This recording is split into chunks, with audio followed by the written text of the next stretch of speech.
وعن ابن عباس رضی اللہ تعالیٰ عنہما قال قال رسول اللہ صلی اللہ تعالی علیہ وآلہ وسلم اول من یدعا الی الجنۃ یوم القیامہ الذین یحمدون اللہ فی السر والضراء۔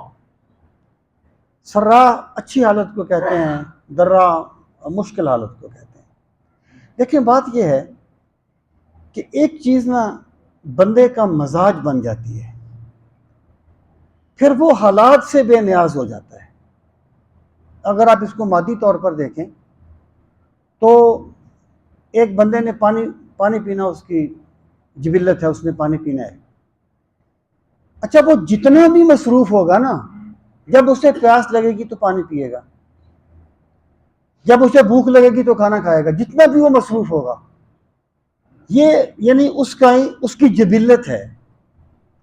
تو اللہ تعالیٰ کی جو حمد ہے، جس بندے کی جبلت بن جائے اور جس بندے کا مزاج بن جائے، پھر وہ یہ نہیں دیکھتا کہ میں تندرست ہوں یا بیمار ہوں، وہ یہ نہیں دیکھتا کہ میں سفر میں ہوں یا حضر میں ہوں، وہ یہ نہیں دیکھتا کہ مجھ پر غریبی کا عالم ہے یا امیری کا عالم ہے۔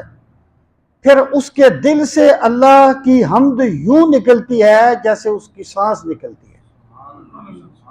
یعنی یہ مزاج بن جانا کسی چیز۔ دیکھیں جس بندے کے مزاج میں سخاوت ہے نا، وہ غریب ہوگا تب بھی سخی ہوگا، امیر ہوگا تب بھی سخی ہوگا۔